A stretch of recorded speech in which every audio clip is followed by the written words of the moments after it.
Hello, beautiful, and welcome back to Idea Sex, where we try to make sense of the human experience, aka make sense of the unmake-sensible. What does it all mean? We won't get existential today. Today, I am joyfully fulfilling a request from my legendary boss, Nicole Herrera. So this warrants a little background. I work as part of a remote revenue operations agency, believe it or not, in case you couldn't tell from this. And we were on a conference call with the team, and the conversation pivoted to current events. And boss lady, Nicole, made the points that feeling unsafe is a global theme in 2020. We are collectively operating from a place of fear. And then she said, "What's that pyramid thing? Kiara, you might know." And I started to get excited because ideas are my stimulant of choice. And I was like, "You mean Maslow's hierarchy of needs? Like an actual tweaker in need of a fix?" And I think she could sense my excitement, because then she was like, "Yeah, you know, it sounds like an episode of Idea Sex about safety. What do you think?" To which I replied, "Yes, it's safe to dance. Well, it's safe to dance. Well, it's safe to dance. Yes, it's safe to dance. Do I have to wear this now?"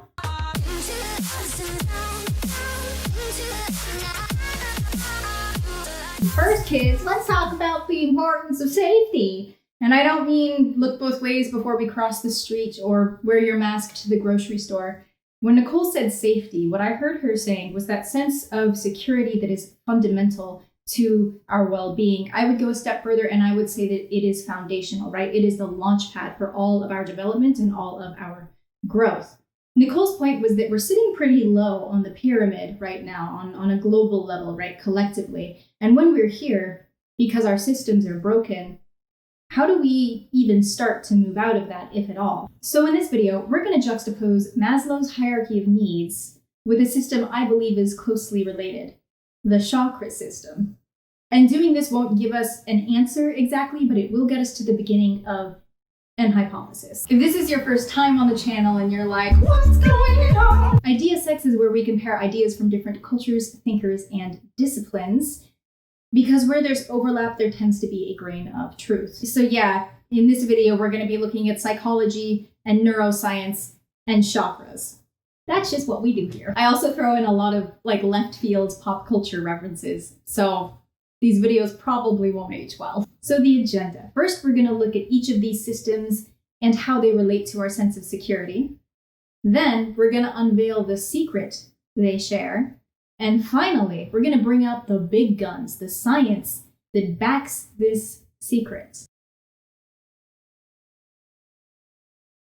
On our left, we have Maslow's hierarchy of needs. This is a theory about human motivation created by the famous psychologist Abraham Maslow. On our right, we have an illustration of the chakra system. I'm going to give a high-level overview and then make 3 important connections between them. So the chakras are a spiritual idea that came out of India, and whether or not you believe in this kind of thing, it's an interesting idea hat to try on for 20 minutes. We've talked about them in a previous video. So I actually had my chakras and my aura read by a machine in Sedona. And basically, your chakras are the spiritual nervous system of your body. It's the idea that along the vertical axis of our spine, we have 7 points, and each of these points is associated with a different kind of energy. And if you're asking what the duck does this have to do with the needy pyramid thing, great question, and we'll try for a short answer. Maslow's hierarchy of needs is predicated on the idea that we humans have 5 levels of needs, and each level needs to be mostly satisfied before we can progress to the next. Whether we're conscious of it or not, we are always trying to ascend this pyramid. And that's the first parallel, ding ding, that these systems are divided into levels, and both of them put safety, a sense of security, toward the very bottom. Now, Maslow's pyramid is pretty self-explanatory. I think you can look at that and get the general idea there. I'll elaborate a little on the chakra system. In the chakra system, the bottom root chakra has to do with survival and stability, so they have it written as basic trust. And that's basic trust in the world around us. If someone has a healthy root chakra, we say they're grounded, as in stable, not as in go to your room.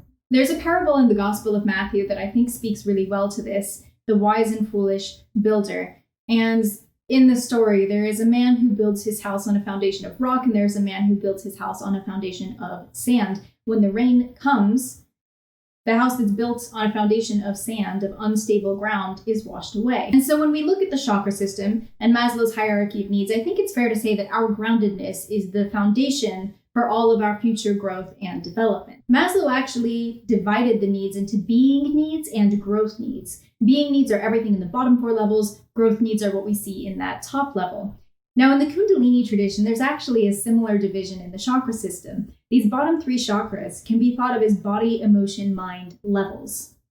It's what a lot of our everyday 3D world deals with, whereas the top levels are related to the mystical, spiritual, or otherwise unseen realms of our world. And the heart chakra is the mediator between the two. And that's the second parallel, that there's a turning point that distinguishes the bottom and top halves. We could call this higher and lower, but that makes it sound like the bottom stuff isn't important, and it is. It's foundational. We could call it physical and spiritual, but there's nothing spiritual about Maslow's hierarchy of needs. The best way I can think of to differentiate between these two halves is ego and consciousness. And we're going to cover this more in future videos, but I want to briefly define it here to avoid confusion. So ego, in this context, doesn't have anything to do with being self-important or thinking you're hot shit. In psychoanalysis, it's the part of us that mediates between the conscious and unconscious minds. It gives us our sense of identity, and the ego is compelled to protect this identity at all costs, and it does this by trying to control things in the external world. It can't, obviously, we can't control anything but ourselves. All we have is sovereignty, and the ego doesn't like that, so it has a tendency to be a little nasty. For most of us, the ego manifests as that voice in our head that is worrying about the future, things we can't control but are trying to, or dwelling in the past. It is the part of us that judges and criticizes both ourselves and other people. If the ego had a mantra, it would be, anything that can go wrong will go wrong. Unless I punch it in the dick first. Now, the ego isn't a bad thing. It serves a purpose, right, to protect us. But in the words of Alan Watts, it's a good servant and a bad master. And for the most part, we are run by the egoic mind because we think the egoic mind is us. What we see happen in meditation and mindfulness practices is that people become aware of the ego, of that fearful, negative, repetitive tape playing in our head. We're able to pinpoint it. And when we can identify it, we no longer identify with it. Instead, we identify with the part of us that's watching that voice, with consciousness.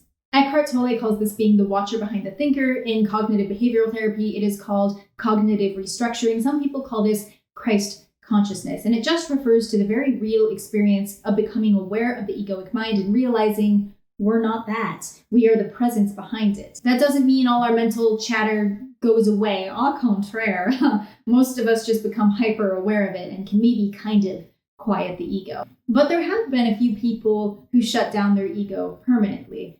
You've heard of them. Christ, Buddha, Lord Babaji. Well, maybe not that one, but I couldn't think of another figure that people would agree is like enlightened. Meryl Streep. And this takes us to the third parallel. Both of these models are roadmaps to our ultimate potential as human beings, our final form. So here we are, a bunch of hairless monkeys hurtling through the cosmos on a giant space rock, and we're all trying to ascend this pyramid. That's why self-help has exploded in recent years. Whether or not we're thinking of the pyramid consciously, everyone's trying to get to the same place. So what is this place, and can we actually get there? In Maslow's pyramid, self-actualization is fulfilling our ultimate potential, creatively, intellectually, socially. This is where we have capped out. We are all that we ever could have been in this life. We've reached endgame. Common examples are Mahatma Gandhi, Mother Teresa, Nelson Mandela, Viktor Frankl. You get the idea. These are people that we could consider superhuman. They are above human. They transcended. And I think transcended is the right word here because in the chakra system, the equivalent would be samadhi. Samadhi is the peak experience in which a yogi or meditator manages to completely dissolve their ego, which is a scary thing to do, but they experience as a result total oneness. Now, if this is starting to sound like an acid trip, good catch. It might be. The experiences of people with NDEs in deep meditation and on psychedelics often include ego death, the complete loss of subjective self-identity. And Joe Rogan once said that Kundalini Yoga and DMT do the same thing, so it must be true. In any case, what happens to the human brain during any of these experiences isn't so different. It's time for science! It's time for science! Early psychologists used terms like ego disintegration to describe the effects of an altered state. They were more correct than they knew. The ego is really just a network in the brain, and things like psychedelics, flow, and meditation compromise those connections. They literally disintegrate the network. This is from a really fantastic book about altered states of consciousness called Stealing Fire by Stephen Kotler and Jamie Wheel. And in the book, they also tell the story of Dr. Andrew Newberg. Dr. Newberg was the first person to examine mystical experiences through advanced brain imaging technology, and so he studied the brains of Franciscan nuns and Tibetan monks during intense prayer and meditation. What he found is they experienced the same thing, the deactivation of the right parietal lobe, that part of our brain that tells us where we physically end and the rest of the world begins, the part of us that draws a line between self and other. That sounds an awful lot like the ego. This experience is what the Hindu yogi calls samadhi. It's what the Buddhist monk calls absolute unitary being. And you know what the nuns call it?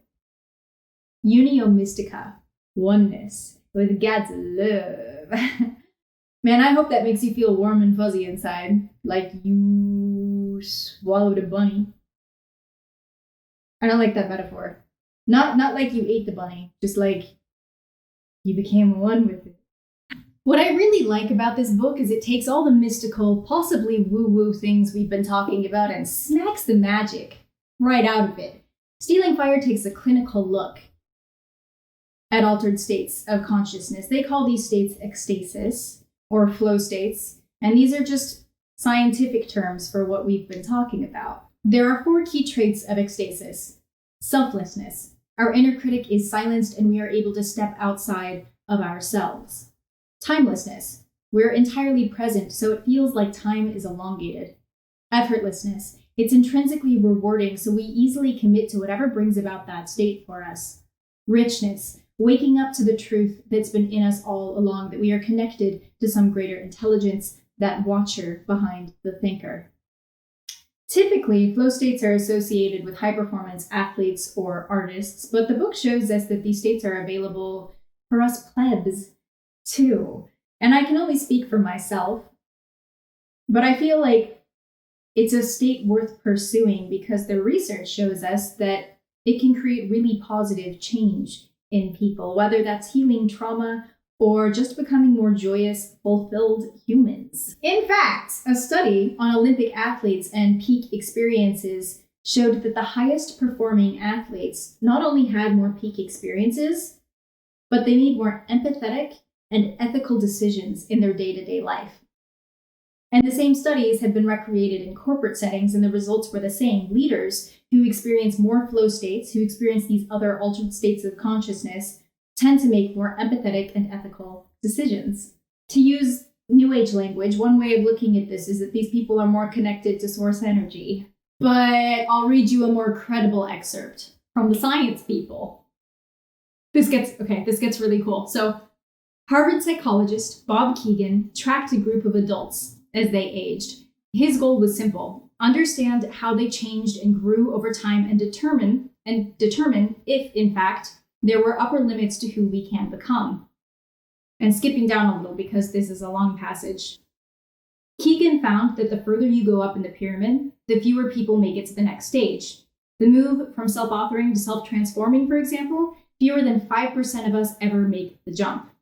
But in all of this developmental research, buried in the footnotes about those self-transcending 5%ers, lay a curious fact. A disproportionate number of them had dabbled in ecstasis, often beginning with psychedelics, and, after that, making meditation, martial arts, and other state-shifting practices a central part of their lives. Many of them described their frequent access to non-ordinary states as the turbo button for their development. And this isn't an isolated finding. 50 years ago, psychologist Abraham Maslow noticed that the more peak experiences a person has, the closer they came to self-actualization.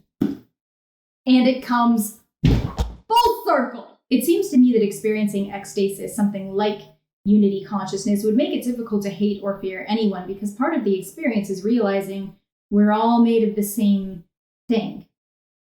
Alan Watts has a really beautiful quote about that. You are the universe experiencing itself. I have a dumber way of saying that. Humans are like finger puppets for source energy. Whether we look at it through the lens of spirit or science or self-help books like The Power of Now, it seems like there's this little breadcrumb trail to transcendence. And that when we have little tastes of that place, little moments with God, we become more joyous and peaceful people. And so I feel like we should be prioritizing that state, trying to get people into it as much as possible, as often as possible. That's my hypothesis. I just don't know how we would do that on a mass scale. As far as the state of our world goes, I think reform and reparation are an important part of the equation, but until humans start seeing the human in all other humans, we're going to keep treating each other the way we always have through our entire violent and fearful history. Because the system is always a reflection of its people. To paraphrase another Alan Watts quote, the apple tree apples in the same way that the planet peoples. In other words,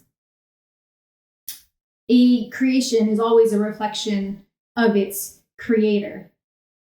Our system is a reflection of us. So it's worth entertaining the idea that maybe our systems suck right now because they are built on division and control and fear of the other. They are a product of the egoic mind. And we can think of the egoic mind in spiritual terms, or as that literal part of our brain that runs on fear and control and division. Those things, of course, are the antithesis of love and peace and unity. But for us to go from this part of the pyramid to here would require a massive shift in our collective consciousness. On the conference call, my boss was theorizing about the root of everything that's happening in the world right now, right? And she's saying people are getting stuck on surface level issues, but that doesn't necessarily solve the problem. And so she thinks the root of it is fear, a lack of feeling safe. And I agree. And I think the root of that fear is a lack of consciousness. I also think it's kind of funny that the video came out of a RevOps discussion, because our jobs revolve around looking at systems and trying to figure out why they're not working. Granted, the systems in question here are a lot bigger than business operations, and there's no answers, just a lot of theory. But we will continue to build this hypothesis on IdeaSec, so if that interests you, do like, comment, and subscribe. And in the meantime, I'd love to turn it over to you. What do you think we would have to do to go from here to here? Thank you so much for joining me on IdeaSec today, and until next time, stay safe and stay blessed.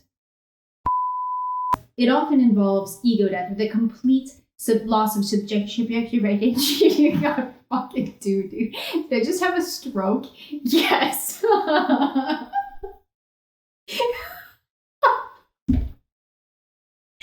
cannot wait to see what that looks like. Fuck, dude. Alright, trying that again. This time without a mouthful of marshmallows. We got this. Just sitting here in a Renaissance outfit, laughing like a crazy person. A giggle fit. Because it's an outfit, and I'm giggling. It's so hot in this dress. There's a parable in the Gothic. What the fuck? Like that Russian dude.